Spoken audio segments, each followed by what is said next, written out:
Mai sango ne ya ce yana so ya ji ya gawaki suke ji idan aka binne su a rami, kawai sai ya sa kanshi a akwati ya ce a zo a binne shi har kuɗi ya bada fa domin a yi wannan biki, kuma bai mutu ba fa aka sa shi a akwati aka rufe wannan akwati, ya ce a kira mutane su taru suna kuka saboda dai ya ji kamar shi gawa ne da gaske, har ana dan kunna wannan kiɗan ma a saka fulawowi a samu masu rawa duka suna yin rawa akan gawan shi, wai duka saboda ya ji ya gawa suke ji. Allah sarki.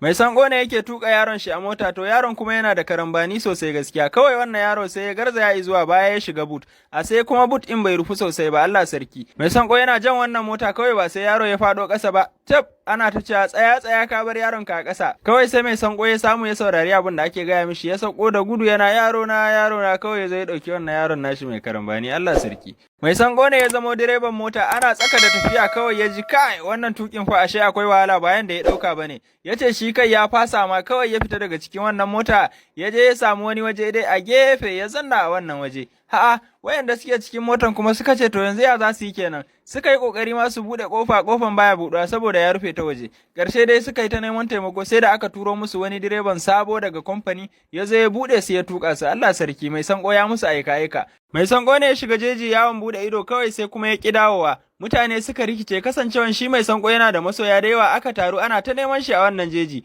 har ma an yi kokari a kira shi a waya, kuma fa wayan nashi yana shiga fa, amma in ya gani baya dauka, wai shi kawai yana so ya sha iska ne, haka ya ki daukan wayan kowa. Aka yi ta neman shi ƙarshe dai sai da aka gaji ma kawai aka ce kai watakila ai zai dawo da kanshi tunda shi ba ƙaramin yaro bane.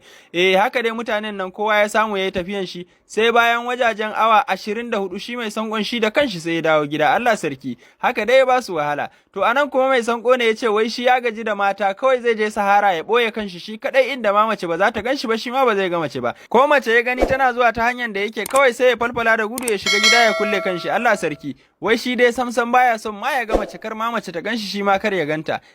Haka nan da mata suka gane su kuma sai suka fara zuwa suna leƙa shi, da sun zo sai su dan wurga mishi wani kyauta haka, shi kuma zai dauka cewa ba mace bace, matan kuma suna kokari ya fito ne su ganshi. Karshe dai sai da likitoci suka zo suka duba shi suka gane ai yana da tabin kwakwalwa ne, shi yasa yake wannan abubuwa. Farashin mai kullum karuwa yake saboda yaƙe-yaƙen da ake a ƙasashen duniya. Wannan yasa mai sanko ya fara tunanin cewa gaskiya fa akwai matsala. Hakan yasa ya kai motar shi gidan mai, ya faka ta tare, kowa ya ce to a cika mishi motar shi da mai saboda ai ko da a ce farashi ya haushi dai yana da mai a motar shi. Hakan yasa kuma ya dauki abokan shi a madadin su na yawa a motoci daban-daban suke yawa mota daya. Tayan shi ma ya cika mata iska, ya ce ai in taya ba iska ma wato tana shan mai sosai. Hakan yasa kuma yana duba a wato gidan mai inda suke da farashi mai sauki saboda in ma zai je ya sha nan gaba ya je ya sha. Kuma ya rage gudu akan hanya saboda wannan gudun ma yakan iya sha mishi mai a mota. Allah sarki. Kuma ya rage gudu akan hanya saboda wannan gudun ma yakan iya sha mishi mai a mota. Allah sarki. To wannan shine, Allah ya sa mu dace, amin summa amin.